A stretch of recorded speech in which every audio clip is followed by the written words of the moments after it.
There's so many great mechanical skill players in Counter-Strike. There's so many players who have the potential to go pro, but there's so many players who never realize that communication and the tactical understanding of the game is what elevates them from being a great player to a professional player. Jacob Pimp, professional broadcast analyst and former pro player. When you move into the game environment where it's 5 versus 5, now all of a sudden communication becomes a big part of it. Your tactical understanding becomes a big part of it. Your decision making becomes a part of it. Your way of controlling your emotions becomes part of it as well. So when you're mad, especially in a game where there's only 5 players on your team, it really affects the entire team if you have 1 or 2 guys, losing their head or stop to communicating throughout a game because they're mad about something or whatever, So there's so many aspects to it.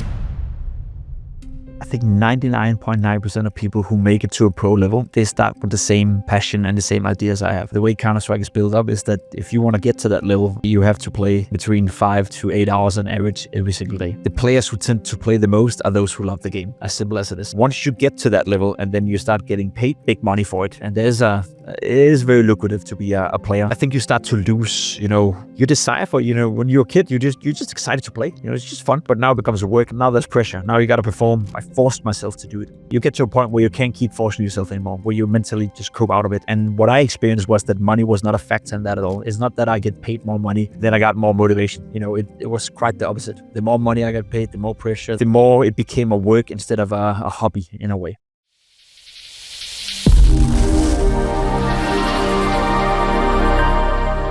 Bonded by Science, proudly presented by Noble Blocks. Thank you so much for joining me on Bonded by Science. And I'm really looking forward into diving into an area that I know so little about. So I think I will walk away from this podcast feeling like I entered into a whole new world, literally. That's the goal. That's the goal. I'm quite curious I know people maybe missed it in the podcast, but you just took a drink of Pepsi to kick off, and we're like mid-morning. Yeah. Yep. So how do you typically start your day? That's a good question. Obviously, it depends on what I do. When I'm at home for a prolonged period, I like to get into my morning routines and like to have some sort of routine, at least to start the day.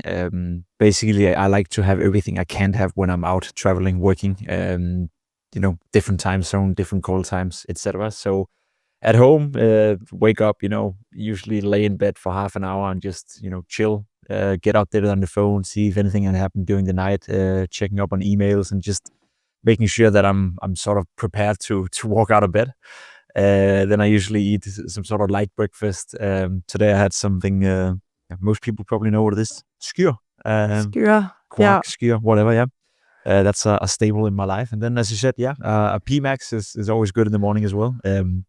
I have a lot of friends who is basically questioning that decision and questioning how I can drink soda or PMAX early in the morning. But I think living this style of life that I do, with constantly traveling different time zones, constantly being on the move, sort of, I don't really give a damn about, the whole breakfast, lunch, dinner kind of thing. If I want a PMAX at 3 a.m., I want a PMAX at 3 a.m. And if I desire pancakes at dinner for dinner, I eat pancakes for dinner. So I even had a period where I eat pizza for breakfast for more than a couple of weeks, where I just made myself a pizza for morning, which was good. I think sometimes pizza tastes fantastic for breakfast, so I will be. I don't really give a damn about the notion that certain foods are for certain times. I eat whatever I want, whenever I want. All right, but do you have any non-negotiables though? Like, it seems like you're pretty free going with your food, and you seem pretty fit at the moment. So you have some structure, obviously, but are there non-negotiables for you? Not really. As you said, it is very much for whatever I feel like, when I wake up. And if I don't want skyr, I don't. And if I don't feel eating breakfast, I don't. And if I want a pizza, I eat a pizza. So there's no stable, to be completely honest. The only stable I'd argue is that I when I wake up, I usually lay in bed for 10, 15, 30 minutes, just checking up on mails and all that kind of stuff. It's nice to have that out of the way before I get going with the day. But apart from that, not really. Okay. What about I know that you're interested in doing an Ironman soon. Is that right? How does that, because if I was talking to someone that is like a health junkie, I'm not saying you're not a health junkie, but you want to do an Ironman, and if I was like, I would expect to hear someone say, "Oh no, well I'm doing smoothies in the morning, or I'm having egg whites. I have limited amount of carbs, or maybe they have a lot of carbs depending how much they're running." So like, tell me about how does that work for you?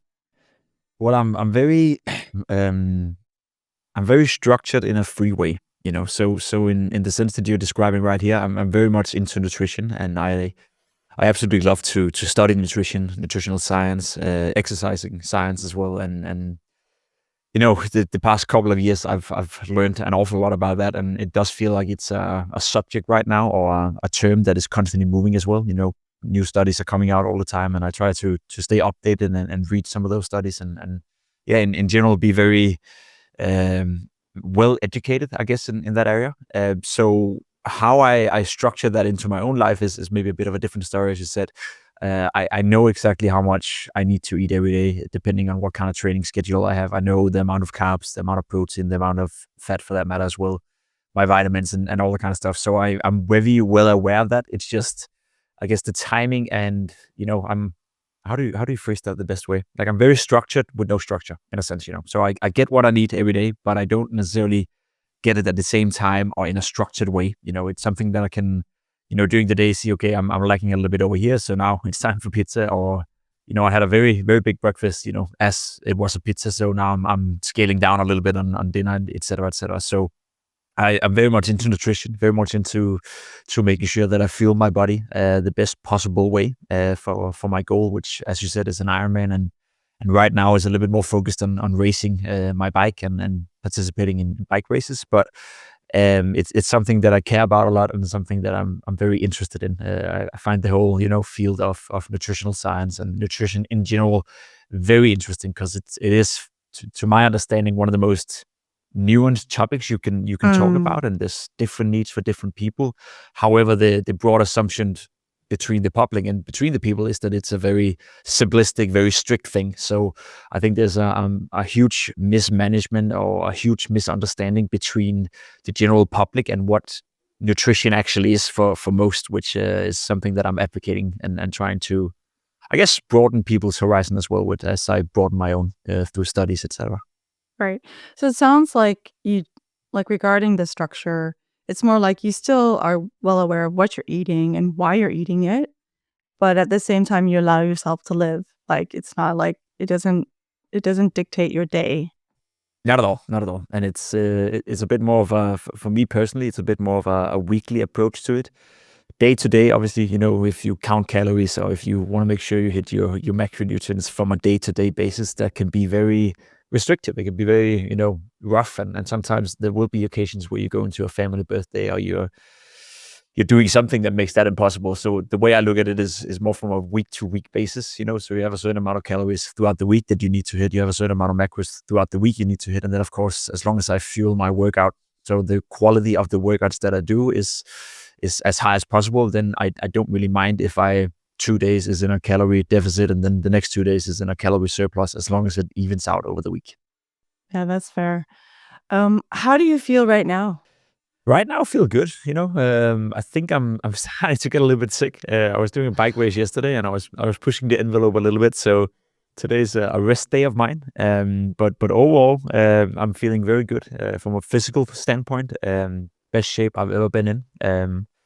I'm racing against some of the best Danish bike riders. Yesterday was it's this online world called Swift, where you race your bike online on a home trainer. Okay. And I'm participating in the Danish Super League. Was invited for that, which is basically the best Danish league you can do. And there's World Tour Pro riders, Pro Tour riders, and people who make a living of riding their bike, participating in that as well. And I can hold my own. I finished 20th out of 50 yesterday, so in the better half of that field even. So I'm very, very motivated for that at the moment. That's a lot of where my focus goes towards in terms of training. And then, as we briefly spoke about already, I have an Ironman coming up in August next year in Copenhagen. So starting mid-December, start January, that's when I'll start to transition the focus away from being fast on only a bike, but also trying to incorporate a bit more running and unfortunately also some swimming in there. Tell me a little bit about Swift, because I actually I was unaware that that even existed. But as soon as you said it, I was thinking, okay, there's some clear parallels between that and what you were doing at the beginning of your career. Like, you were online and you were competing. So, like, is that an allure for you? So did you feel that also when so you have a setup at home, you log in. Is there video too? Can you put your video on as well? Yeah. Yeah. Okay. Well, I can when I stream it, but no, if you're just Swifting, there's no video to it. So you have an avatar in the game, a 3D avatar. It's its own separate world, like if you were to play any other game.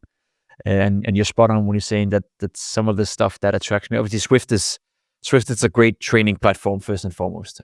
Many of the pro riders, the best cyclists in the world, Ironman athletes, etc., they use Swift for training purpose. So it's an online world where you can connect your bike to a home trainer, which is a setup you have at home, and then you basically generate power, obviously, by pushing your pedals, and that reflects in the game in terms of how fast you're going. It's gotten to a point where it's very realistic. It's obviously, there's no steering in the game, there's no wind, there's no potential crashing or technical aspects of riding your bike. But in terms of raw power and how you push your pedals, it's like riding outside.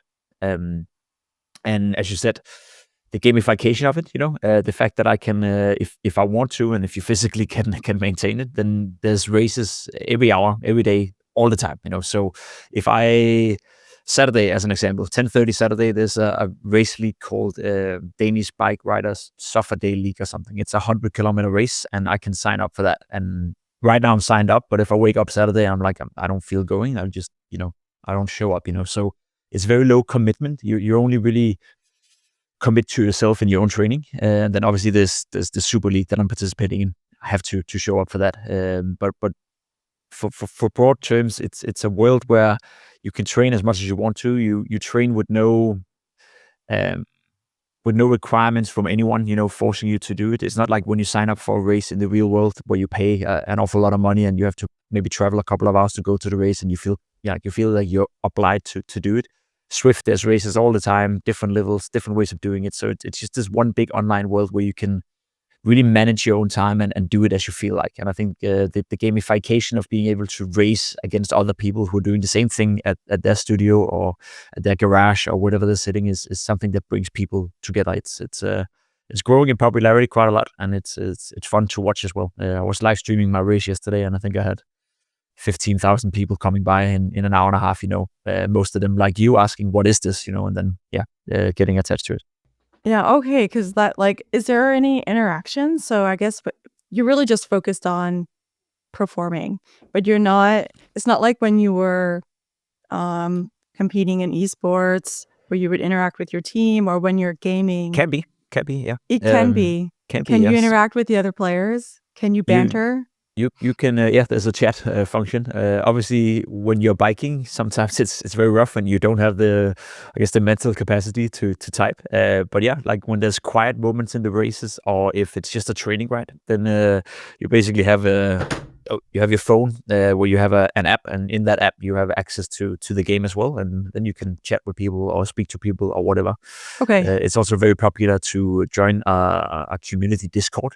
So when it's a community ride, or when it's just basically when it's a ride where the purpose is just riding or training, then you join a Discord and you create different voice channels with your mates, and you talk and hang out like you would outside, just in the online virtual world. Cool. All right.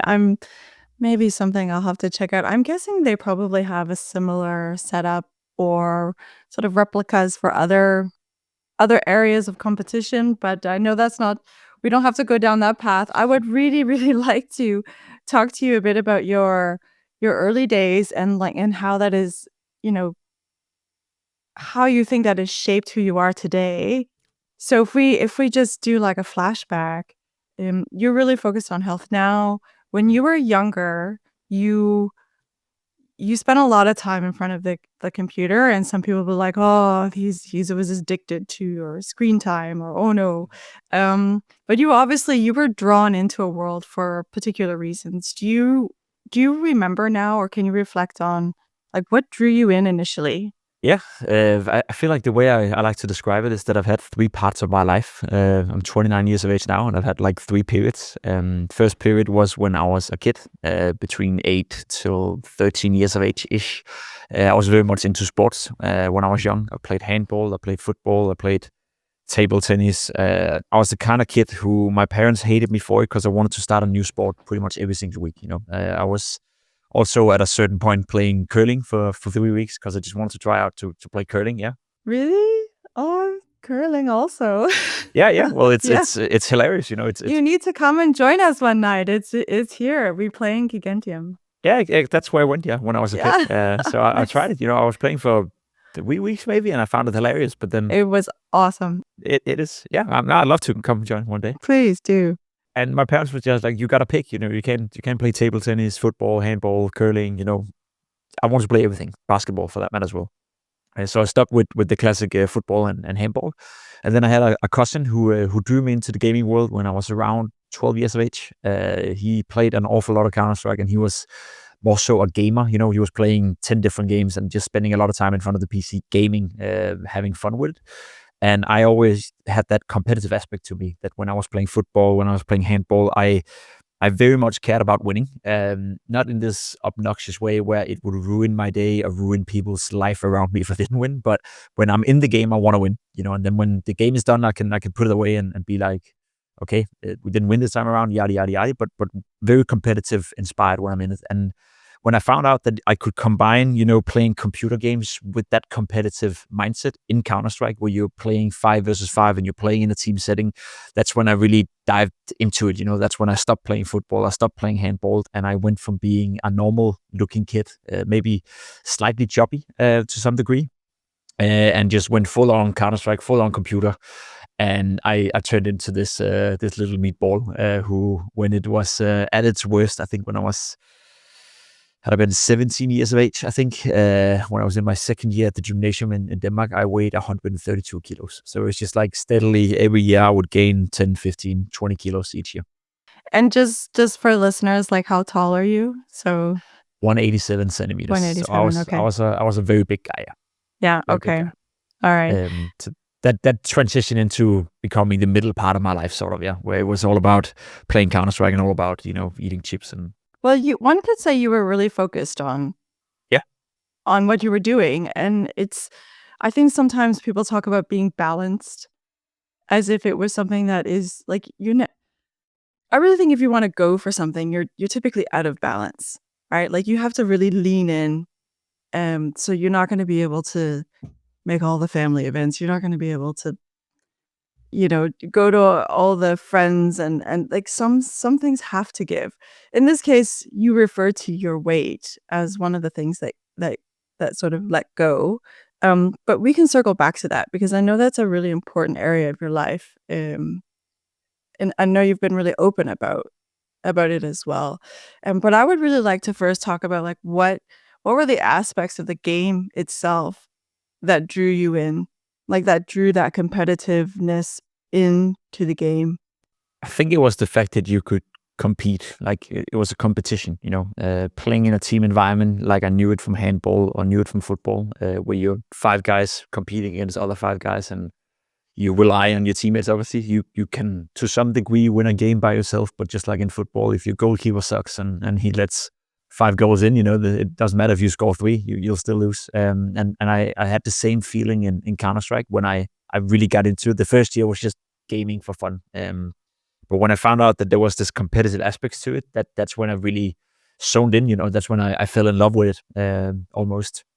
And I think the best way I can describe it for people maybe not familiar with it is that, for me, I fell in love with the competition, and I fell in love with the specific game of Counter-Strike. I've never been a gamer per se. I've never really played other games. I never really fancied, sitting on until 4 a.m. and playing World of Warcraft or League of Legends or some of these more casual, fun games for people.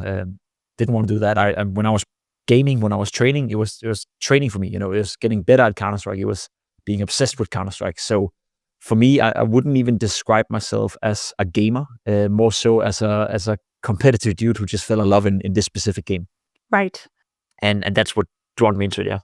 That makes complete sense. It's like you have a lot of sports, but you fell in love with basketball. In this case, it's like there are a lot of esports and you fell in love with Counter-Strike. And I mean that, yeah, when it's said like that, it makes a lot of sense. What about the game itself? I mean, I know the game has obviously gone through multiple evolutions, or the tactics maybe change, or the maps get more complicated. But what was it about? Like, is there like a common thread throughout the game, the way it was designed, that you say that's probably why I fell in love with Counter-Strike? Yeah, I think it's obviously a combination of many things. It's a shooter game, and for a kid, a boy, it's fun to kill. And there we go. That's one thing that drew me into it. But I think what really stuck me to it, is the fact that it's a never-ending learning experience. You can always get better at different aspects of the game. Whether that is a mechanical standpoint where you're aiming and you're shooting in the game gets better. You never stop practicing that. Like you never be finished with that. You'll never be as good as you can be. There's always another level to achieve through training, and then the tactical aspect of it as well, and the communicational skills that you need in order to elevate yourself from being a good player to an elite level player. Again, if you're not into Counter-Strike, if you've never tried it, and if you never listened in to a professional team playing, then it's very hard to imagine from the outside. But the best way to describe it is probably, for people who haven't played it, it's a live game of chess, where you're constantly making moves in the game that has some sort of effect, not only on yourself, but also your teammates next to you and the opponents in front of you. So it's a very, very tactical game where every single move that you do have a consequence for someone somewhere on the map. And the same could be said in terms of the communication. When you listen into a professional team play, they are communicating and talking constantly, like as in 24/7 nonstop, because it's all about, when you're playing, and the game concept of the game is that you're a terrorist versus counter-terrorist, so planning a bomb, etc., etc. So defense versus offense, to simplify it. And the best way to describe that is that with your communication, what you're trying to do is constantly paint a picture for your teammates. So you're telling your teammates what's going on where I'm at, and by telling your teammates that, they can then paint a picture in their position, saying like, if I've spotted 3 of the opponents over here on my side of the map, then my teammate on the other side of the map know that they can maximum be two opponents over there, which means that he now has more leeway or more space, I guess, to do an aggressive move or take a gamble or whatever. Whereas if I'm on my side of my map and I haven't spotted anyone, then he's not going to do anything aggressive, because odds are that there's going to be 3 guys waiting for him, So that's a simplified way of constantly having to communicate in 2 different places and painting that picture for each other. So what really drawn me into that was the fact that you can never get done training your mechanics, and you can never finish being a better communicator or understanding the game at a higher level or being a better tactician, because as you said, the game is constantly evolving. So what really drawn me into it, instead of rambling right here, is probably the fact that you're never finished. Like, you can always get better, and that really motivates me in many different ways. When did you know you were good? Like, really good? And did you allow yourself to even think that? Because I know in Denmark we have Jandelov. Yeah. And sometimes that can be in conflict with, as an outsider coming in. So I'm Canadian. I've been living in Denmark for many, many years. So I feel half Danish, even probably more than half Danish now, because I've just, I've had a lot of my formative years have been in Denmark. So I understand the feeling of it, but I sometimes feel like it's at conflict if you really want to have like really deep confidence in yourself. Like, so did you even allow yourself to think you were good? And if you did, was there a moment where you sat back and think, damn, like, I'm good? Not really in the beginning. I remember I had a classmate in 9th grade or something like that, a guy called Gabriel, who who basically told me, like, he was the first. That's the first memory I have of realizing I'm good. He told me that, dude, you should play in a team. I was like, play in a team. I'm just run around, have fun.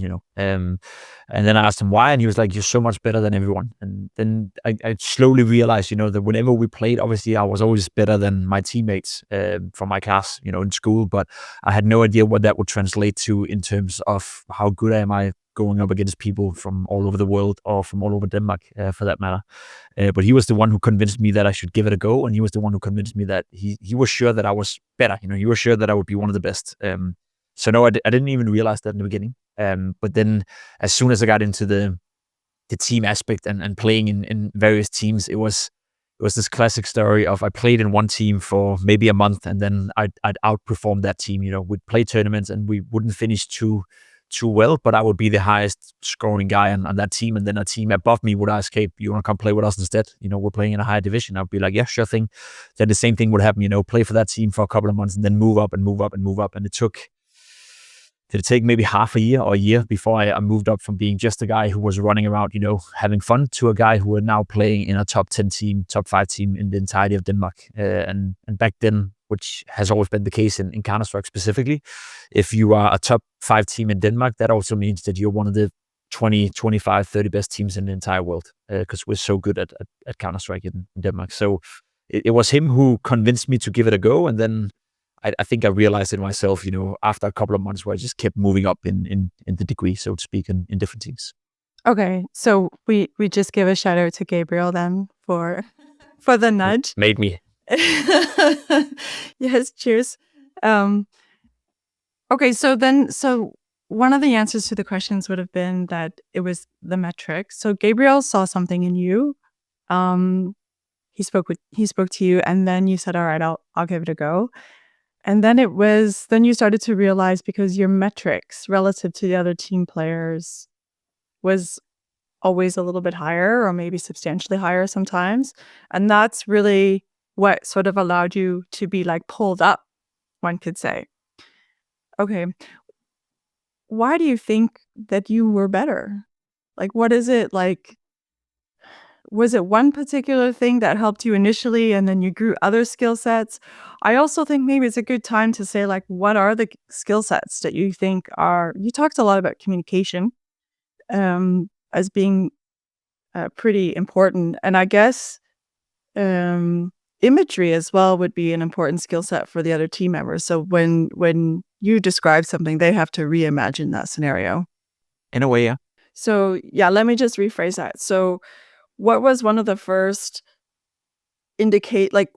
skill sets that you believe that you may have possessed that really helped you elevate in the game? I think it's very similar to if you were to speak to a football scout or football coach, in the sense that when you're young, your technical abilities, how good are you at shooting, passing, you name it, some of these technical aspects of football.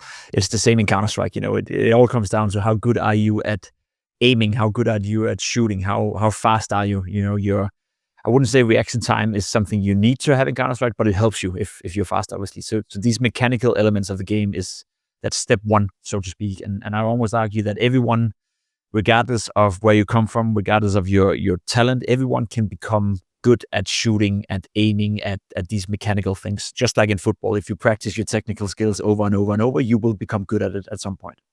And that's what first stood out to me, that I wouldn't say I had a talent. I'm not, I'll be completely honest, I'm far from being the most talented guy in Counter-Strike. I've met players and I've played with players who are significantly better than I am in many different aspects of the game, but none of them would work as hard as I did. None of them would practice, as many hours as I did, which made up for that lack of talent. But yeah, to rephrase it, it's you start off with the mechanical side of it, you get good at that, and then the next level is understanding what it's like to function within a team, understanding what the difference between playing Counter-Strike when you're playing for yourself contra playing in a team, because it's a complete different game.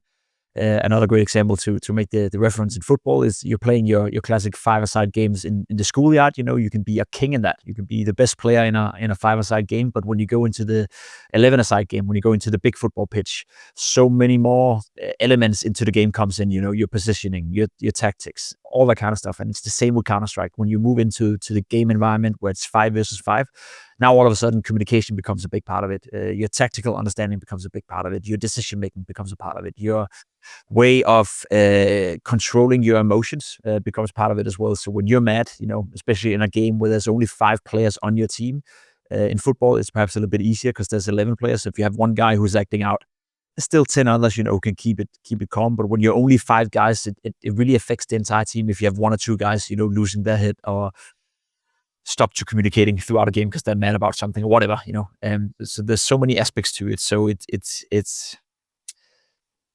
I guess it's a thing of, and I've said this before, there's so many great talents out there. There's so many great mechanical skill players in Counter-Strike. There's so many players who have the potential to go pro.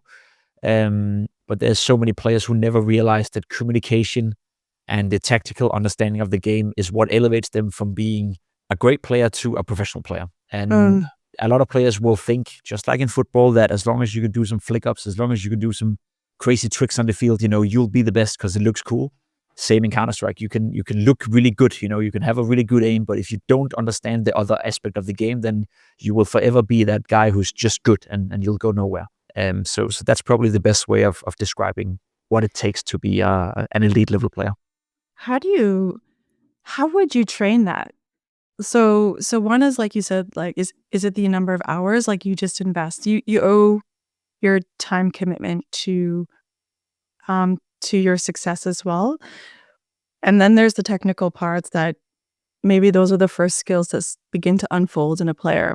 They get it, the technical parts.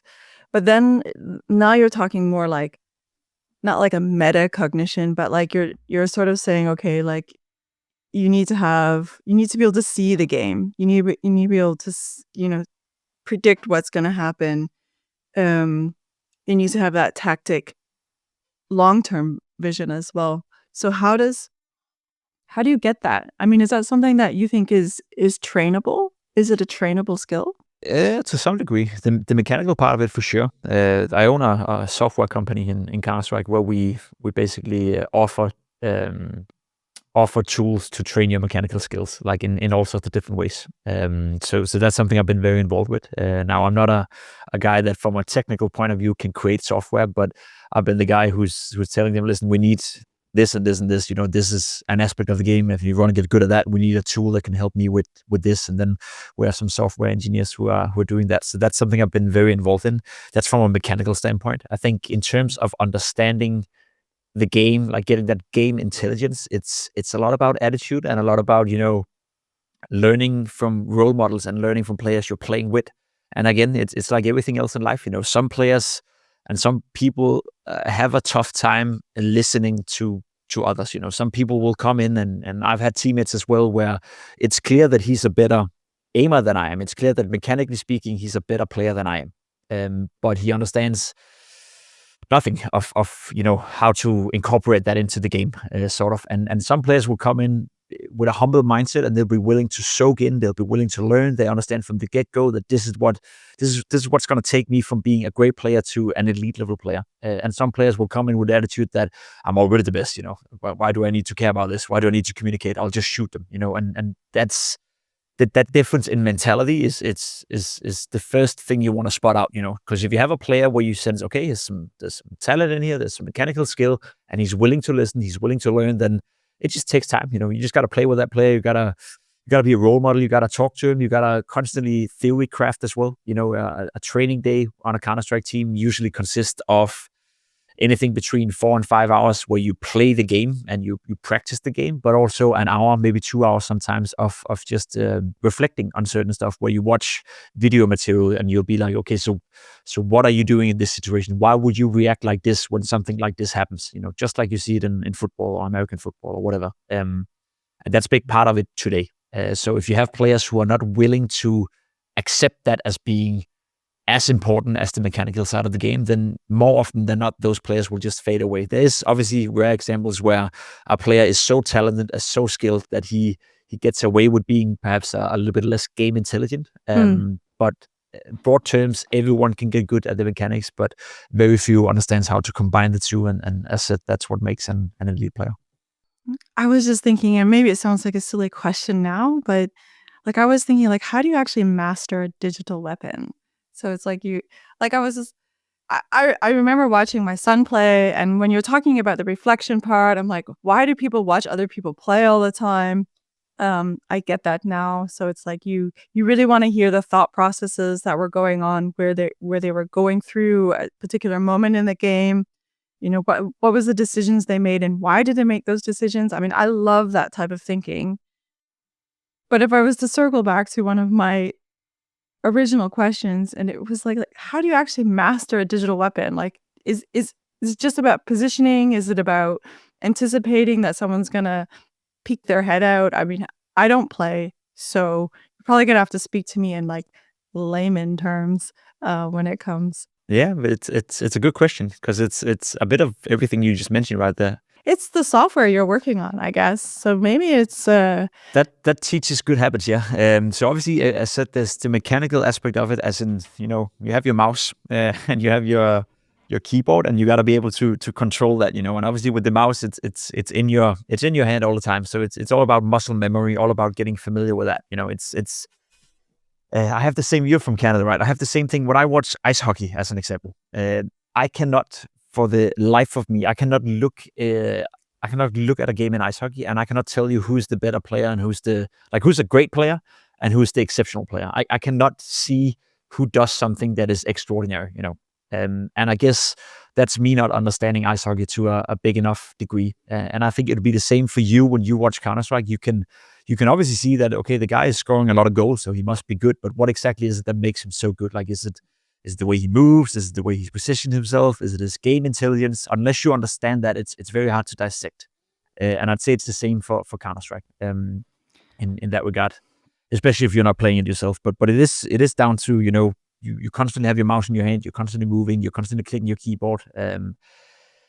When you watch someone play, when you watch your son play, you perhaps will be a little bit surprised how many times he's actually clicking his keyboard throughout, a sequence of 1 minute. We're talking 100 of strokes, every minute, where he changes position in the game or changes direction. The same with the mouse. Your hand is constantly moving. You're never sitting still. So there's a lot of movement and a lot of muscle memory in that. And that's basically how you get good at that. And then, as you said, that again, it can always be dissected into almost like an onion. Whenever you peel an onion, you can always go a layer deeper in a sense, and then we go into positioning. So now you know how to control your mouse, you know how to control your keyboard, control your character in the game. Then positioning in the game. As you said, anticipation. Where do you place you have a crosshair in the game? Where do you place it, anticipating the opponent player coming out behind a wall? Do you place the crosshair too close to the wall for you to react, or do you know that maybe you are a little bit slower than most, your reaction times are not the fastest, so you position your crosshair a little bit more to the right, out in the open, which means that the player is going to run into your crosshair, and then you anticipate that duel, etc., etc. So there's all these small mechanics that you can train, and I guess the equal thing for all of them is that when you play at the level I'm playing at or have played at, it's never something you think about. It's always subconscious. It's always muscle memory. It's always subconscious. It's always something that you have trained and you've done hundreds of thousands of times, that you just do it, as you would. Again, probably compared to a swimmer, you don't really think about how you take your stroke in the water. You just do it because you've done it a million times before. Yeah. Same with Counter-Strike. Actually, there's a lot of research that shows that as soon as you start thinking about those things, like taking the stroke, then that's when you screw up, because Yeah. you interfere with what would otherwise be very automatic movement or behavior, which is why when you get to the level that you guys have been at, and any other athlete actually, it's really very much a mental game in terms of like it's a cognitive sport at that level. Yeah. Do you think that maybe sometimes people underestimate how much skill goes into games? I don't even know if it's right to call it a game. Um, into esport, especially when people are competing in Counter-Strike. I think so. Why do you suppose? Is it because they cannot see all the like you talked about all the little, like the small micro movements and the strokes on the keyboard? I mean, typing is a skill. I'm glad to say that I I that was one of the high school courses I took, and I was very, very happy for that. Um, but, like, they don't see it. So do you think maybe that's one of the reasons why people don't weight it the same way as they would other sports? I think so. I think it's hard to quantify. It's hard to quantify what makes it good and what makes a player good. I'll also be completely honest. There's a lot of different types of players. There's players who take no responsibility in the game. They're just good at the mechanical side of the game. They're good at communicating, but they're not really good at constructing their thoughts and relay them to others. There's no teaching abilities in them. There's also players who, to be completely honest, who are just incredible game intelligent. Like for some reason, they just picked up what Counter-Strike is all about. But when you have a conversation with them about anything else in life, you get the sense that Jesus, you're at a third grade level in terms of your understanding of what's going on in the world, or how things affect each other in different sequences. You name it. It could be anything from watching the news with them, and they'll be like, "Why is he saying that?" It's like, what do you mean? Whereas then you go into the game, and he's the most intelligent guy ever. So it's I don't know what the term for it is in your line of work, but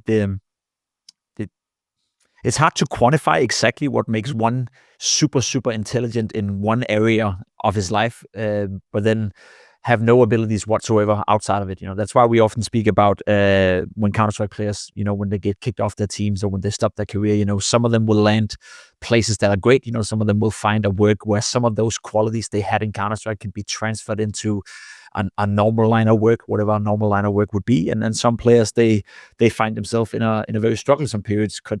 All they had was just game intelligence for Counter-Strike, but nothing else really. And it comes down to the fact that we're different, different personality types and different human beings, and not everyone can be equally good at everything. And that's fine. I was gonna ask you about that. Because a lot of people invest quite significant amount of time developing their skills, developing their understanding of the game, competing, participating, watching, consuming content. And that comes at a sacrifice of something else. We talked about leaning in, being out of balance to really go for goals.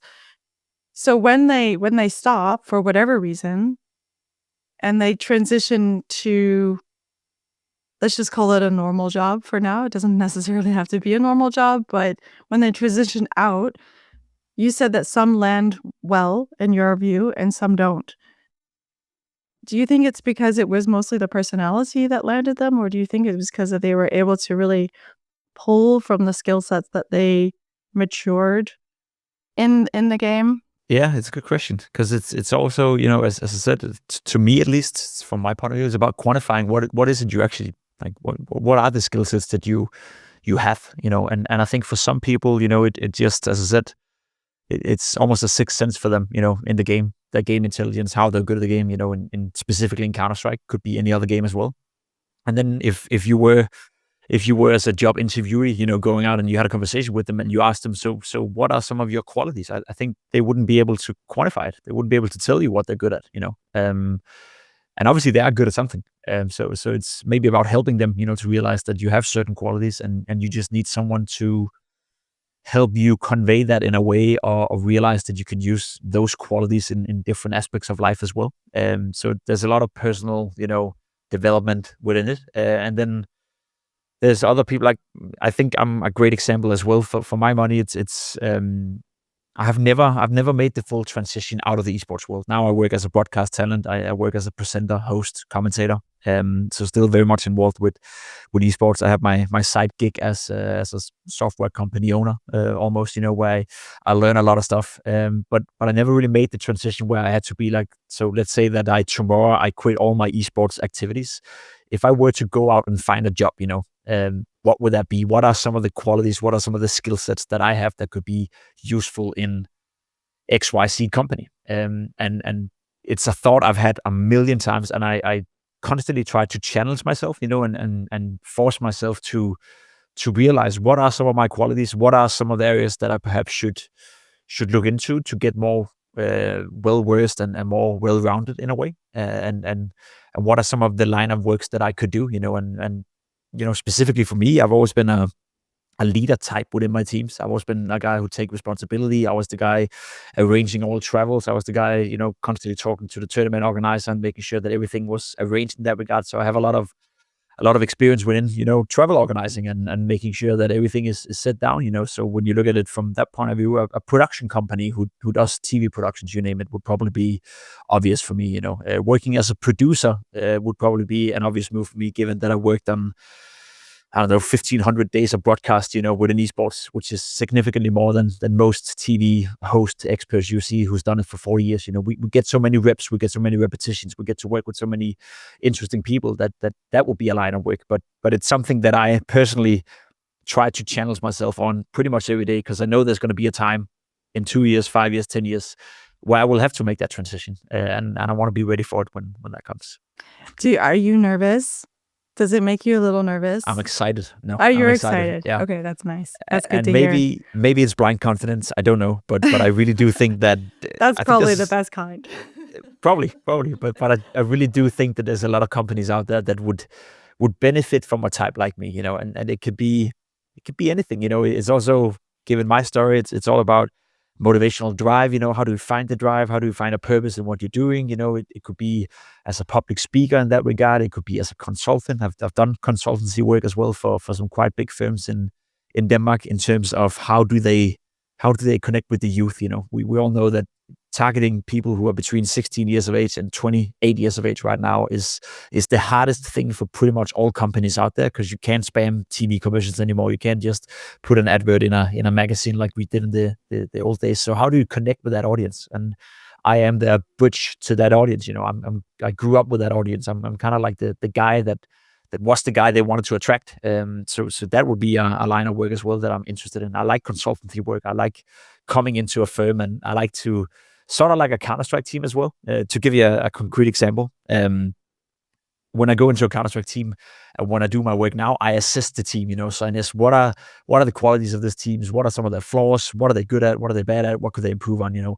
I love to have that same mentality, and I would love to have a line of work where I go into and I look at a company, or I look at a department in a certain company, and I don't have to know necessarily what it is they're doing or what kind of software they're doing or what kind of product they're selling. I just have to look at the structural, assemblance of that company and be like, so what are you good at? What are you bad at? Construct some interviews, and then, make a game plan. How do we effectivize you? How do we make sure that this department is more motivated? How do we make sure that you work better with these guys over here, et cetera, et cetera? Find all those synergy effects that I'm constantly looking for when I play Counter-Strike, because that is essential in my game, And I think that skill set is one that is very valuable to a lot of different companies out there. But the struggle for me would be, how do I sell myself? How do I convince them that I would be of value to them in that regard? And to answer your question directly, that excites me.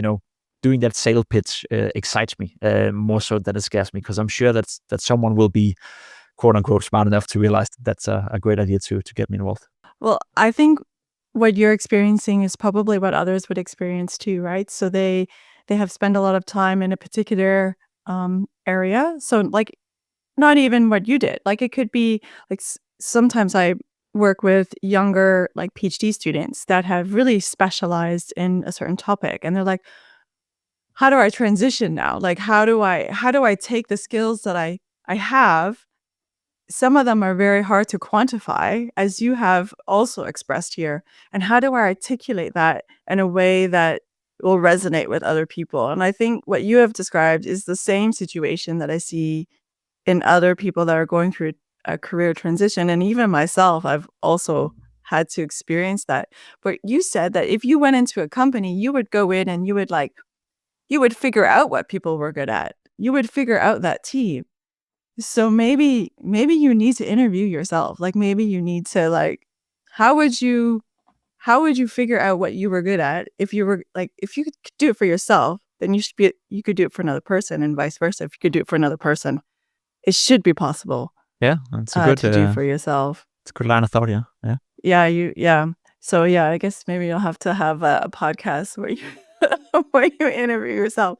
But I think other people would be super curious to know, like, what skills would they lean on to say, well, when I was competing in esports, these skills were really important, and that's how they transfer over into other real world settings.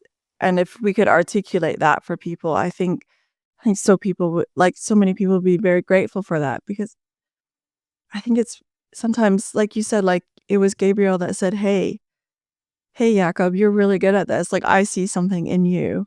So how do we get that? How do we get Gabriel in our lives? Yeah, that's true. But that's also like you're almost like I'm getting angry a little bit here, because it's also a case of whoever you talk to needs to be open to that. And I'll give you an example here, and perhaps it's not the most career smart idea to say, but I've worked within esports broadcast for the past 9 years.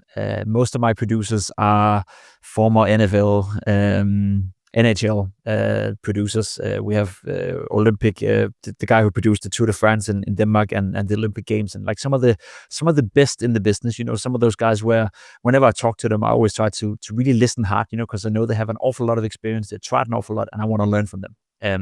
We have those in esports, and I've been working with those guys for 9 years. And as I said, we have significantly more reps than most TV hosts, most TV programs, you name it, out there.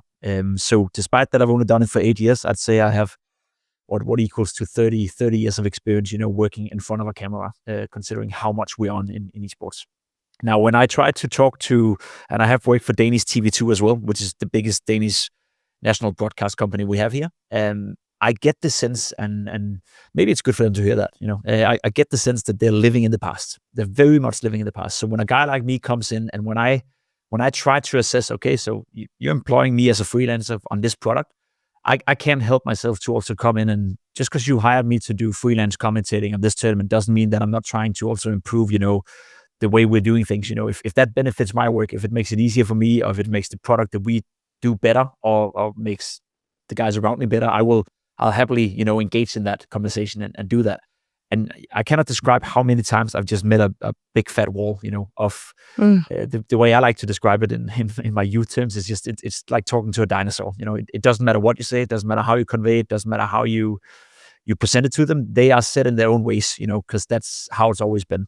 So it's also about finding a place that is open to the idea, and that is open to the fact that there is this esports world, or there is this gaming world, or there is this new generation growing up, where everything we did within esports, which is also probably one of the biggest strengths, I'd say, of what I can offer anyone, is that we learned it from the ground up. We self-taught. We had no one to teach us how to do X, Y, and Z. So we just tried something. We just tried that. We tried that.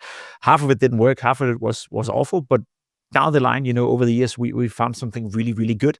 And I'd argue that if you watch a tier one, if you watch the highest esports production, if you watch the World Championship in Counter-Strike, or the World Championship in League of Legends, those TV productions, the way those rundowns, if you want to get technical with TV productions, are structured, the way you produce it, they are at a significantly higher level than the vast majority of what you see on Danish TV2, Danish DR1, or whatever national TV broadcast company that is out there. Like they're so far behind on some of those aspects, but they're not willing to listen. They're not willing to be open to the idea that what they haven't done for the same World Cup the past 7 years, or the past 8 times they had it, is not necessarily the best thing anymore.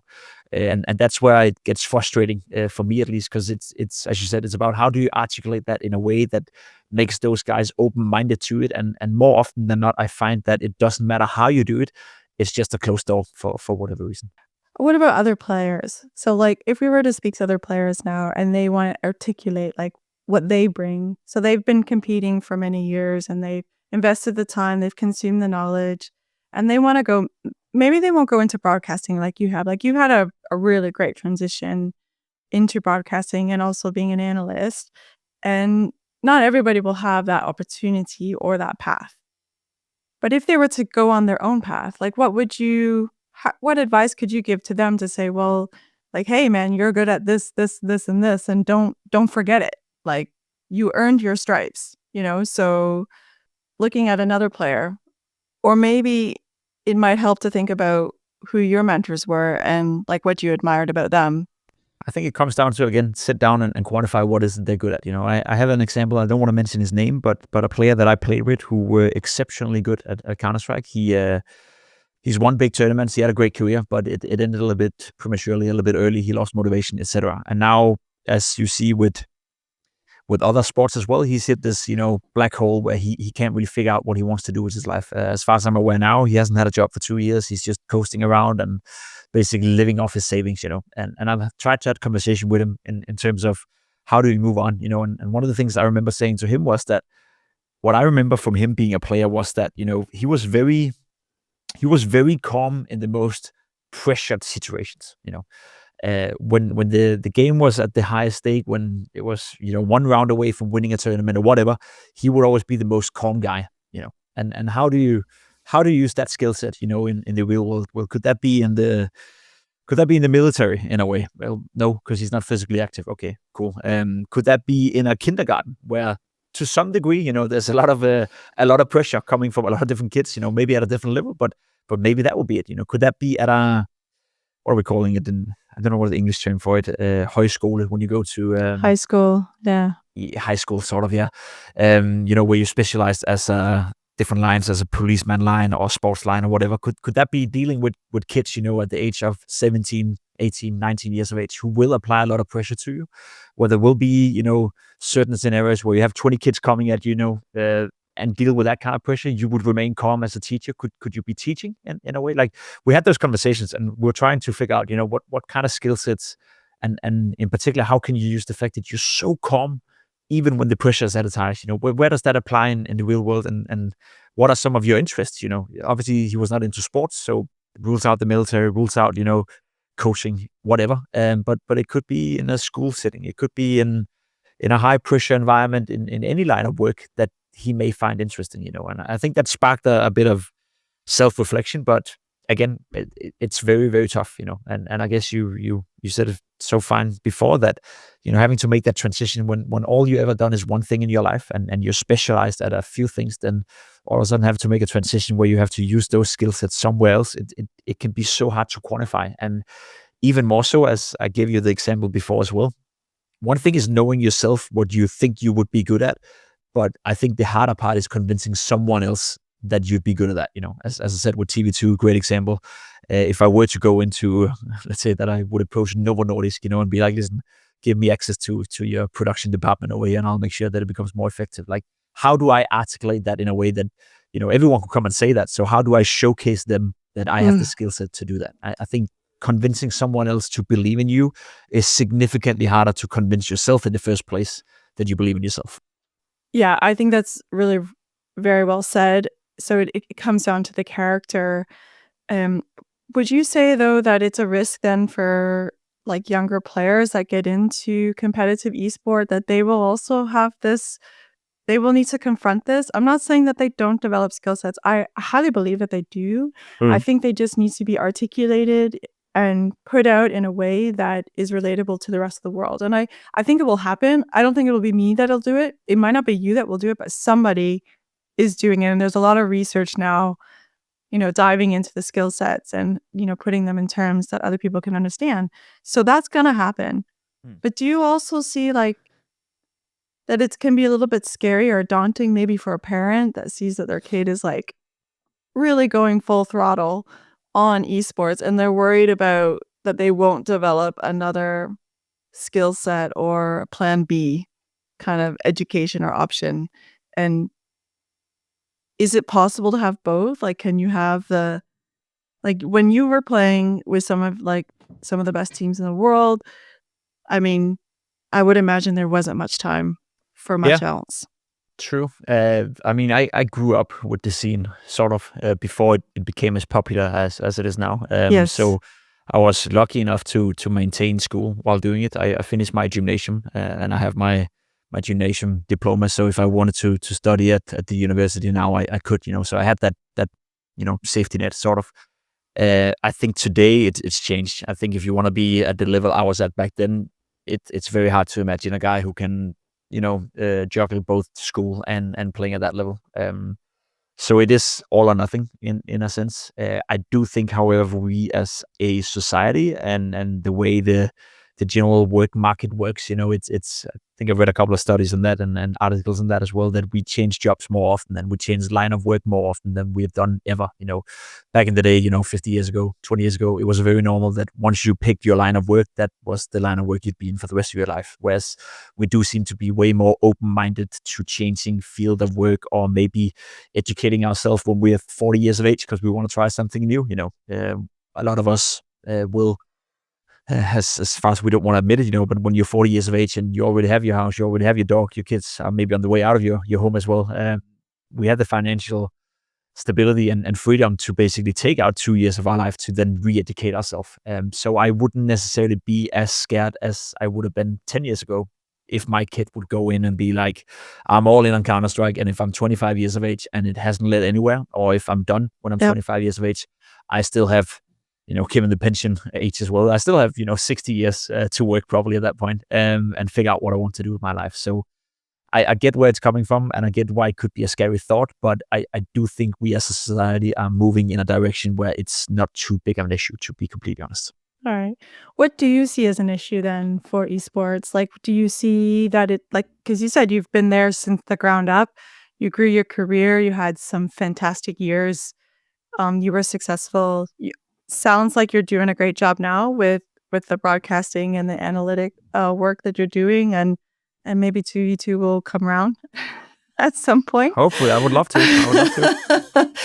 But what are the vulnerabilities that you see esport direction generally taking now? So not just about Counter-Strike, but like the whole industry. Do you see that it's heading in a vulnerable direction? Do you like where it's heading? Yeah, I do. I think every new industry is always going to be vulnerable to a certain extent. I think we've had our time where 5 years ago, especially pre-corona, esports was very in. It was something that a lot of firms would look at and be like, "Ooh, this is interesting. Let's invest some money." So the majority of the esports world was built up on venture capital money, which obviously is not sustainable unless someone is starting to make money at some point. Then Corona came, and that it didn't burst the bubble, but it kind of exposed where esports was heading, and it kind of forced, like everyone else. And I love, for my money, the Corona time was, and I know it wasn't nice, but it was probably the most learning phase of my life and most learning phase for esports. And in general, I think for a lot of firms and a lot of people, like when we reflect on Corona, we found a way to be effective in a shitty world state, sort of, What happened? Like, when you say like during Corona, like how did that affect esports? I would think being online, it would have been like an opportunity to take advantage of all the chaos. Yeah, and we did. Trust me. The thing is, football was put on a hold. Life, the entire world was put on a hold. But as you said, online would still work out. So obviously, we wouldn't travel to tournaments into arenas like we normally did. We would just host the tournaments online. But there would still be tournaments. There'd still be games. There'd still be me, sitting in my office right here with a green screen behind me, pretending that I'm in the studio, and commentating and analyzing. So we kept it going. And the thing is, everything else was on a hold, so there was no football, no handball, no tennis, no nothing. But Counter-Strike and esports was running out there. So we had a massive influx of interest from people coming from other sports. Great example was the whole betting industry, of course.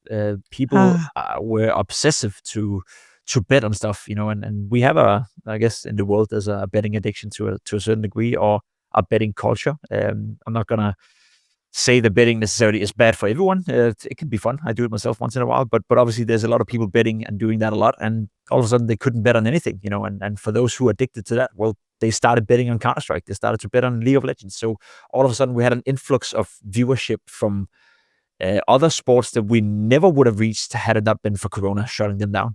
So we took advantage of it, but we also find ways of effectivizing it. So if you are a tournament organizer, why would you just shown us that you can host tournaments online. The players can sit online at home. We have great cameras. We have great sound. We have our own little home studios at home. So why would the tournament organizer spend millions of dollars flying out the players every single time to a hotel, flying out us every single time to a hotel, when maybe half the tournament, the qualification stage of the tournament, could now be done from home? The quality will still be good enough. So we, as everyone else, as every other industry, we find ways of effectivizing ourselves and making sure that it was maybe more cost beneficial, which meant that a lot of these venture capitalist money, they would all of a sudden start to see returns for that. They would start to see, okay, there's maybe a case here to be investing into esports. So instead of us bursting the bubbles during Corona, which I think a lot of industries did, we stabilized. It's not like we grew a ton coming out of Corona. We've just been stabilizing, but we've been stabilizing at a relatively high level because we made the most out of that period. I'd say. Yeah, it sounds like you did, and I think, yeah, what an exceptional way to grow. Is it like how profitable is it to actually be like on some of these top teams? Like, do you believe that some people are still really in it because there's like big prize money to be won? And because you said like when you got into when you started, it was because you were just hungry for like the competition, the constant learning, getting better, pushing yourself, seeing how much better you could become. And then so you naturally got, pulled into the industry. But I would say, like, have you met people that you can clearly see like it's like they're really into the prize money? And how does that shape the culture? That's a good question. I think 99.9% of people who make it to a pro level, they start with the same passion and the same ideas I have. And the reason being, the way Counter-Strike is built up is that if you want to get to that level, you have to play anything between 5 to 8 hours on average every single day. It's not like in football or other sports where you have a physical limitation on how much you can practice. In Counter-Strike, it's all mental. If I want to click my mouse for 10 hours a day, I can. That's not going to cause me to physically be unable to do that. It's more mentally, can I cope with it? So I think the players who tend to play the most are those who love the game, as simple as it is. So you can force your way into it. But if you don't enjoy playing Counter-Strike for 8 hours a day, then there's no way you're going to get to that level, because you also have to do it for a long period before you get to that. However, and I experienced that myself as well, once you get to that level and then you start getting paid big money for it, and it is very lucrative to be a player. I'll give you some numbers later, but I think you start to lose, that what's it called? Like you desire for, when you're a kid, you're just excited to play. It's just fun. But now it becomes a work. Now there's pressure. Now you got to perform. Now you force yourself to train. Now instead of, I couldn't think of a better thing to go home from school and just sit in front of my PC for 8 hours and play Counter-Strike. And I did it, because I wanted to. Later stages in my career, I did it because I had to. I forced myself to do it. And I think there's only you can only do that for so long. You get to a point where you can't keep forcing yourself anymore, where you mentally just cope out of it. And what I experienced was that money was not a factor in that at all. It's not that I get paid more money, then I got more motivation. It was quite the opposite. The more money I got paid, the more pressure, the more it became a work instead of a hobby in a way. And I think there's a lot of players who realize that, where the money is not a motivating factor. It's super, super nice, obviously, and it in certain moments can motivate you. But I think it's also one of those things where you see good players who, a year ago were the best in the world. 2 years down the line, they're just mediocre, right? They kind of lost that fire, they lost that passion, and you can coast. Like in football, if you've been practicing for 15 years, you can allow yourself to have a couple of years where you're not as serious as you used to be. But you will go down a little, you will drop off, eventually, and there will be other people who are playing more than you and then will overtake you. But you have like a coasting period of a year, 2 years where you can make your money, so to speak, where you live off your highs from that. And I experienced it myself. I remember the first contract I signed in Counter-Strike, I got paid 300 euros a month. And I think we were the third best team in the world at the time being. I was then signed to a British team, something called Team Datasets, where I was paid 1,500 euros a month, and I was still going to school back then. So that was a lot of money for a kid who was just going to school. Next contract was would have been 3k euros. So now we're nearing a state where it would, this is almost an adult job, and then prize money on the side of that. And I would earn, more money than my parents already back then, at the age of 18 years of age. Then I signed a contract heading to America, where I played for something called Team Liquid, which was the biggest team I played for. Then that contract sounded of 4,000 euros a month plus free housing in LA plus a chef who made food for us 14 times a week. All that kind of stuff, and that's when it really got, okay, so now I'm making money. I felt I got a raise while I was in Liquid, so I think my final contract before I quit playing was at 7,000 or 8,000 euros a month in base salary, and then prize money on top of that, and everything else. So I will probably average 13,000 euros a month ish. How long ago was that? I'm just thinking like inflation. Yeah, that's the thing. That was back in 2016. Oh wow. Okay, so that's that's 10 years. So my teammates who I played with in Liquid, teammates who had I continued to play today, let's say that I was as good as I were back then, they're all sitting at between, I'd say, 15 to 25,000 euros a month, maybe even more for some of them, in base salary. And then there's a lot of sponsorship money coming in. There's something called sticker money in Counter-Strike, where you get your own sticker in the game, and the more that's sold, the more money you earn. So I'd say the average player, compared to my level back then, today would earn between 20 to 40,000 euros a month on average ish. So it can be very lucrative, and obviously there's players who earn way more than that. The guys who won the World Championship in Counter-Strike last year in Paris, they sold these stickers in the game, and they get like a special sticker that is then sold, a golden sticker, and I think they earned, as per rumors, but it's probably pretty accurate, between 800 to 900,000 euros in the span of a month just by winning that tournament. So it can be very lucrative. each. Per player. That's pretty good for a sticker, a digital sticker. That's not bad. And that's the world that we're living in now. It is. And I think, as you said, that's why when people don't stop and look and say, okay, if I can sell a digital sticker in a span of a month and make someone, and that's the royalties, right? So that's not the cut that it's not 100% that they would get. So there's the amount of money that was generated off of a digital sticker is phenomenal. And it's crazy. Yeah, it really is. Like, I still have a hard time wrapping my head around it, but as I've got more into blockchain technology and NFTs, and I'm a little bit more understanding. That's the thing, though. That's the thing. These skins and these stickers in Counter-Strike, that is what became NFTs. Counter-Strike had them back in, I think they introduced them in 2014, maybe.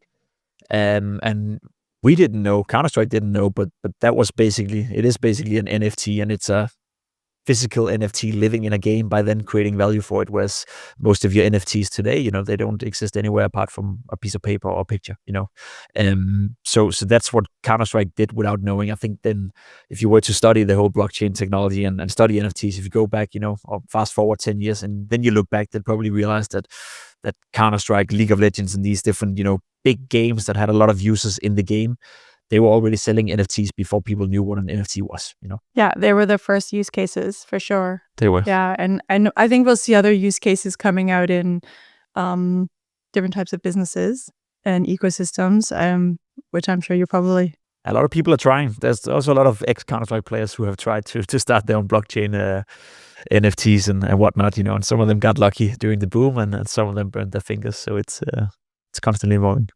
But I was thinking more like NFTs for contracts and for for things that you just don't want anyone to manipulate, and that doesn't have to be a piece of art, right? So it can be the information that's contained in the NFT, and I think that's probably where we're going to see some big jumps go in the future. And I think we're already seeing it now, but people maybe just don't see it as an NFT. Yeah, that could be a conversation for another podcast. It's interesting though.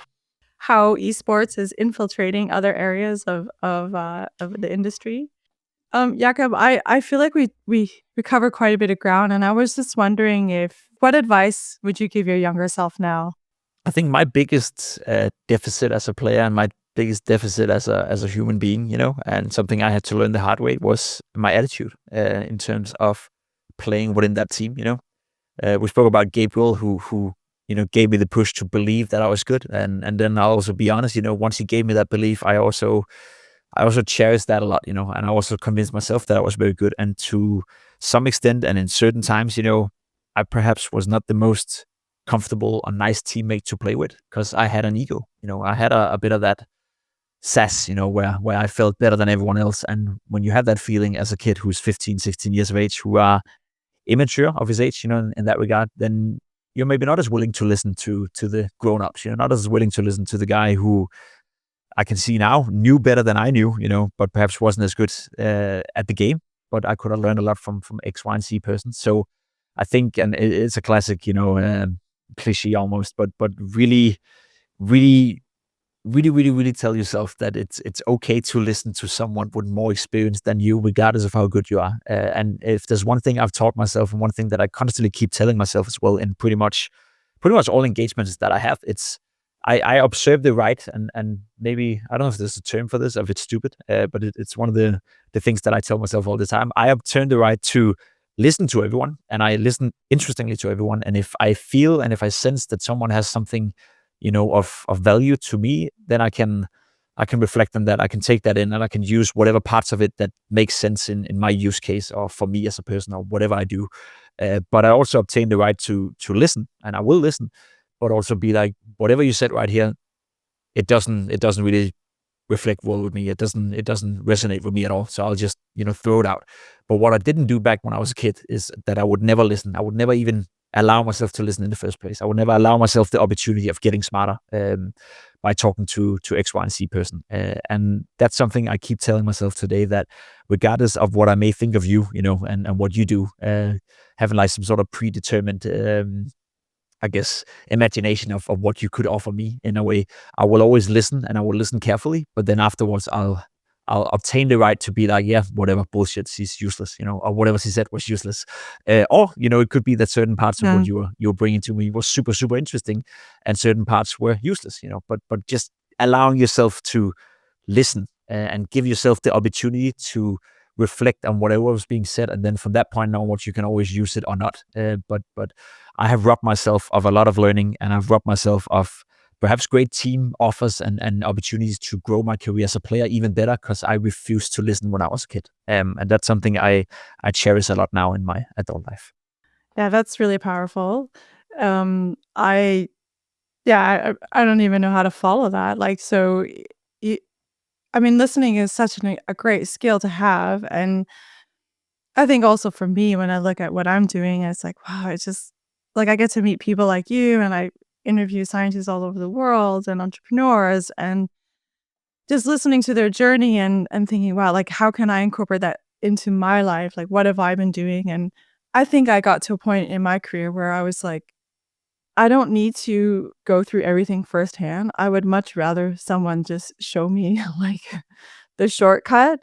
I know that it's good to go through stuff because it shapes you, right? It makes you stronger. It makes you more reflective. But yeah, I do think that there are a lot of challenges in life, and sometimes it can really just pay off to just say, yeah, okay, I'll listen to that. I think maybe it's something with trust, or is it really just like we don't have a good ability to check our ego at the door? Yeah, I'm really not sure if it's trust or ego. bit of both, I think. And I think it's also, for me, and I still struggle with that, it's also, you got to be very, what the hell is the word for it in English? You got to be very aware of what your strengths are. You got to be very self-reflective in a way, because if I speak to you, and you tell me an awful lot of interesting stuff, I could also misjudge that, by being like, I don't want to listen to that, or that didn't resonate with me at all, But the only way I can ever value what you tell me is by knowing myself well enough to figure out what is it that I need, or what kind of information can I obtain and use in my line of work, because as I said, if you just game intelligent in Counter-Strike, but you can't quantify why that is, then it doesn't matter what someone will tell you, because you can't really find a way to quantify what's being said and use that as a use case in your own life. So it's about, creating a super strong understanding of your own strengths and your own liabilities as well. I think that's another one that I would love to tell myself when I was a kid. Be open to the fact that you have a lot of flaws, and you have a lot of liabilities, and the only way to fix those liabilities and fix those flaws or work on them is to admit they're there in the first place. Because if you just ignore them, then you'll never get better. You'll never be more well-rounded. You'll never sort out some of those liabilities. So for me, it's the stronger I know myself, the more confident I am in my own strengths, but even more so in my own liabilities, the more open I am also to taking in information or taking in whatever I need to take in order to work on the liabilities or work on my strengths to make them even stronger. But the only way that happens is if you're aware of it from the get-go. Otherwise, Yeah. if you're just good at something without knowing why, then there's a chance that just happened by accident. And to replicate that in other areas of life is going to be tough for you. I couldn't help but think about the TV2 in our case again. And it has something to do with like how much prejudgment are we bringing into a conversation with someone? Like what barriers have we put up already? And maybe it's not really about listening per se. It's about removing those barriers and saying like, why do I think that? Like and looking at the other person across the table and saying, well, why are they giving me this advice? Like where does that advice come from? Like, is it coming from a place of love, like of like true, like I want to help you, or is it coming from a place of like that's their ego and they think that's the way it should be done? So I would argue also that like looking at our conversation, thinking about the whole dinosaur, like what barriers are they? What are they bringing in already that can stop them from hearing or from listening? It's a good point, and it's something we do experience quite a lot with esports. You know, I think the term esports have that stigmatization to it still. You know, where it's obviously not as bad as it used to be. I think people have realized that when you fill out, you know, Royal Arena in Copenhagen, great example, in April this year, we sold it out 3 days in a row, 15,000 people coming in every day. You know, people respect that when they see that, but they don't understand it. You know, but in general, there's a lot of stigmatization around esports. And again, if you want to stick it with the TV2 example, and I'm really not making a great case They're here, gonna but hate us after this. they're gonna hate me, but that's okay, you know. And maybe it's an eye opener, and maybe no one is listening anyway. But I recently, like and maybe it sounds a bit arrogant here as well, right? But the past 3 years, I've been nominated in the Esports Awards, which is our, you know, broadcasting. Yeah, congratulations, by the way. Thank you so much. You know, I was nominated 3 years in a row as Esports Analyst of the Year. That's not only Counter-Strike, that's all esports titles and all production companies and productions in esports. This year, I won it for the first time. And I had a conversation, or I sent a long mail to a guy within TV2 where I expressed my desire to help. You know, I love creating TV. I love creating a show flow. I love creating and producing stuff. And I even love being behind the cam as well. You know, I like the strategical side behind building a program and making sure that it gives the viewer something to engage with when they're watching a football game or watching Counter-Strike or watching whatever, you know. And I really expressed myself in a very gentle way and sent a long mail saying, this is my credentials. This is what I've done. You know, I'm trained and I'm used to stand and perform in front of 18,000 people, you know, on a stage. With all due respect, stuff that none of the TV2 hosts or commentators has ever done in their life. You know, they've never gone out to an arena in front of 18,000 people, you know. So there's a very specific skill set right here that you don't have in your portfolio right now. And I was trying to explain all that kind of stuff and all the qualities that I thought I have and the ways I could see myself incorporate into TV2. And yeah, just express my desire to work with them down the line. Not necessarily right now, not asking for a job, nothing like that, but just keeping an open contact, you know, where I think you have this Danish guy, and I'm the only Danish guy within my line of work who have these qualities that I would love to dedicate some of my time to you guys and TV2 in the future. I just got a read, you know. I just know that it's been read. It's never been answered, you know. So that's where we're at. That's where the prejudgment is probably coming in, you know. Not even a response worthy of that, which is a great. That seems strange. It seems strange, and it is. I don't want to mention a name. I obviously know who I wrote to, but that's also, you know, it was a fear that I had writing out the mail already, because I knew that from internally speaking to other colleagues within TV2, and don't get me wrong, it's a big place and there's a lot of wonderful people, and hopefully I have a career in there at some point. But I also knew that there was a risk of never getting a response from that specific guy, because I knew that prior to that he thought esports was a joke, you know. And fair enough for not liking esports. You know, I also could have thought curling was a joke. Doesn't mean that I can't respect what curling is and the effort they put into it. Doesn't mean that I hate the fact that it's being broadcasted on television right now. I think this is the Euros right now going on. We have a fantastic women's team. Denmark does. So sometimes, I think they're the great. Punch sisters, I think. Are they still active? I don't know. They Anyway, are. they are, yeah. But yeah, it doesn't mean that you can't respect it, So it's more so to give you a very concrete real life example. It wasn't even worthy of a response, and I think that's where the struggle is coming from right now. I think with all the respect and being as humble as I can be, I think there's not three persons in Denmark who have the skill set that I have in terms of presenting, broadcasting, and having done that for as much as I have. I'm still 29 years of age, so maybe that scares in my way as well. But being able to remain calm and present, stuff and commentate live in an arena in front of 18,000 people, there's very few people in the world who can do that. And not being acknowledged for that, not even being worthy of a response when you're reaching out, in goodwill, is something that I dislike a lot. It just puts me off in a way, but it also makes me eager to convince them at some point to listen, you can't be dinosaurs for the rest of your life. You gotta open up at some point. I feel you. I understand. You think, wow, you really have put in the time and the effort, and you've developed all these skill sets, and to think that you can't even you can't even get an email back saying, wow, thanks for reaching out. Yeah. I'm really gonna think about this, or it's human decency at that point. It has nothing to do with truly how great you are. It really comes down to just genuine human decency at that point. It is human decency, but that's the fun part about me, I guess. And again, as I said to TV2, there's definitely a future with us, but I don't care about that. It's if he or she in this instance didn't show human decency, it is what it is. But it's more so a professional thing for me, as in.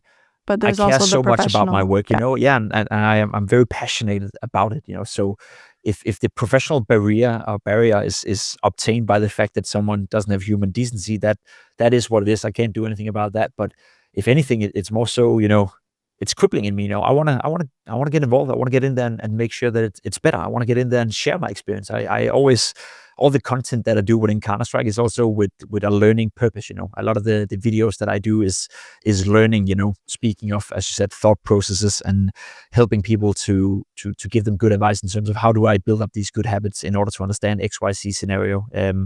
I'm learning people grenades in the game, where to throw the grenades, how to throw them, when to throw them, et cetera, et cetera. So all my content is basically, and my entire profile is built up around learning and passing on information. And it hurt more to be denied in that sense. I want to pass on the information, and it cripples in me to be able to share that information, and also cripples in me to be able to, TV2, great example, as much as they are behind on certain aspects.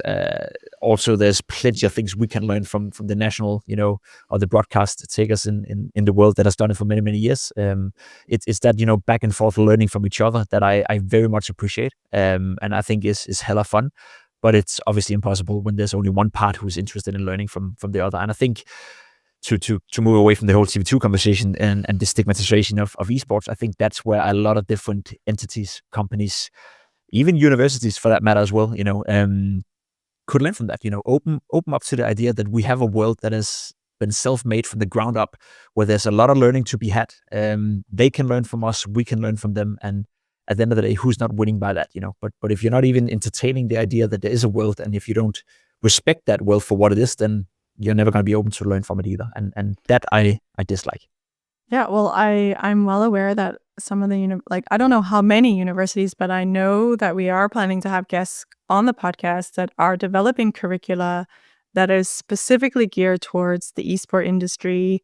We're planning to have guests on the podcast that are looking at all the skill sets and the cognitive abilities that are developed during esports and serious gaming. So I do see it as there is momentum still. There's been a huge wave, but there's another one coming. And we're gonna see it in the universities now, because it is such a massive industry. How could you possibly ignore it? It's so huge. So to have people educated in that industry, in various components of it, I mean, it will come. It will definitely come. So to just round off, there might be some other people that have taken similar paths as you that are now doing analytics and content creation. they are broadcasting, the games as well. What would you give to a fellow broadcaster? Piece of advice. There's few. I think it comes down to your personality as well. But for me, it's always been about, it's the mindset, because there's different types of broadcasting workers as well, in the sense that obviously whenever we do our work in my role, either as a host or as an analyst, we're always 3 people together or even 4 people together. So there's a lot of playing each other good, a lot of setting each other up, a lot of preparing, and all that kind of stuff. And I think the best advice, and this is from a purely egotistical point of view, is that I would like people to play each other good. The focus should be, and the main goal should always be, that the product we deliver, what we're getting paid to do, especially during the fact that we're freelancers, is to deliver as good a product as absolutely possible, as great as an experience you can possibly have watching whatever we do. Unfortunately, there's some people who come into the broadcast world with the same mentality they had as a player, which is me, me, me, me, me. I have to look good. Whatever I say, I have to stand out and be better than the guy next to me. Or it has to, sometimes I work with people, or I see other people working with each other, where you can almost I can dissect it, obviously, because I'm involved with it. People at home probably can't, but it's almost like a mini fight going on between the 2 experts. And not for the purpose of, because disagreeing and having discussions on a broadcast can be perfectly fine, and I love to have that as well myself. But it's almost more like one guy is saying something perfectly reasonable, and the other guy is he's attacking it just for the sake of attacking it, just for the sake of standing out, in a way. Whereas I would really love if everyone working within the broadcast industry, whether that's football, handball, curling, esports, who cares, have the one objective. And I think that's where the producer comes in. He should constantly hammer down on this and tell the people this exact thing, that we are here to make sure that the people at home are having as great as an experience as absolutely possible. And if you sometimes have to sacrifice a little bit, or if you have to ask a dumb question as a host, or if you have to describe something as an analyst in a way that makes sense to 90% of the viewers instead of catering to the 10% of the viewers who are hardcore, then do that. I know the 10% of the viewers will then think, Jesus, he knows nothing, or he's stupid, or I thought he was smarter. But as a matter of fact, all I did was just making sure that 90% of the guys watching would understand it better, instead of catering to the 10%. So understanding those dynamics and coming with the mindset that we're here to make the viewing experience for the consumer the absolute best. Everything else comes secondhand. And that would be nice, because I see it all the time. And whenever I watch, I love watching broadcasts and I love nerding it, So when I watch American television, or when I watch football in Denmark, it's so easy for me, at least sometimes, to see that, okay, what he did right there was just out of pure spite, that was just trying to stand out. Right. It was a dig. Yeah, exactly. He didn't try to make the broadcast better. He didn't add anything. He just did it for his own selfish reasons. And I think that is the biggest crime you can do to our line of work. I see a lot of parallels in what you just said here, and some of the things that I've learned. I used to do a lot of teaching other younger scientists on how to communicate their science. And again, this was dinosaur versus what's new. And one of the things that I always pushed home, one of the last messages, as you have left here, is that it's not about you, right? As it's really not about you at all. It's only about the audience. So one of the biggest fears that PhDs have and younger scientists have is that they're afraid that other people will not think that they are smart enough to do the work that they are doing, or that their research isn't legitimate. So they tend to overcomplicate rather than spend time simplifying the message. Because if it comes across simple, then they too must be simple. But they forget that if you make people understand something, or if they learn something from you, they'll love you for it. I think that's a great way of saying it. It's a beautiful way of putting it, yeah. And I think that's something we in the broadcast industry could definitely learn a lot from. And the audience as well, because I will be honest, there will be and that was why I used the example of 90 versus 10%. Whenever I do a broadcast, 90% of the people don't understand Counter-Strike to the level I do. But my job is to make sure that the viewing experience is as good as possible for the 90%.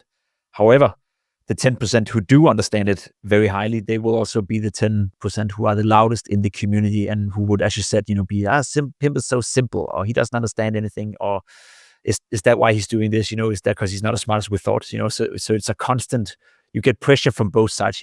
Unfortunately, the loud minority is the ones often dictating a bit too much, and I think that's why we're doing it. I think that's why we tend to lean in towards that a bit too much for my liking. So it's also about educating the audience. In some sense, educating the 10% and be like, yes, we recognize you, we understand you. I appreciate the fact that you are as big as a nerd as I am, but I have 90,000 people over here versus 10,000 people over here, and the vast majority of the time, I'll make sure that the 90,000 people are having a great experience or greater experience than if I was just talking to you guys all the time. Yeah. Well, Jakob, thanks so much for sharing your thoughts, your wisdom, your story. I really hope our paths cross. Maybe it will be on the curling rink. That'd be fun, yeah. That'd be fun. I'll send you an invite. Yeah, please do. Please do. Yeah, thank you so much for your time today.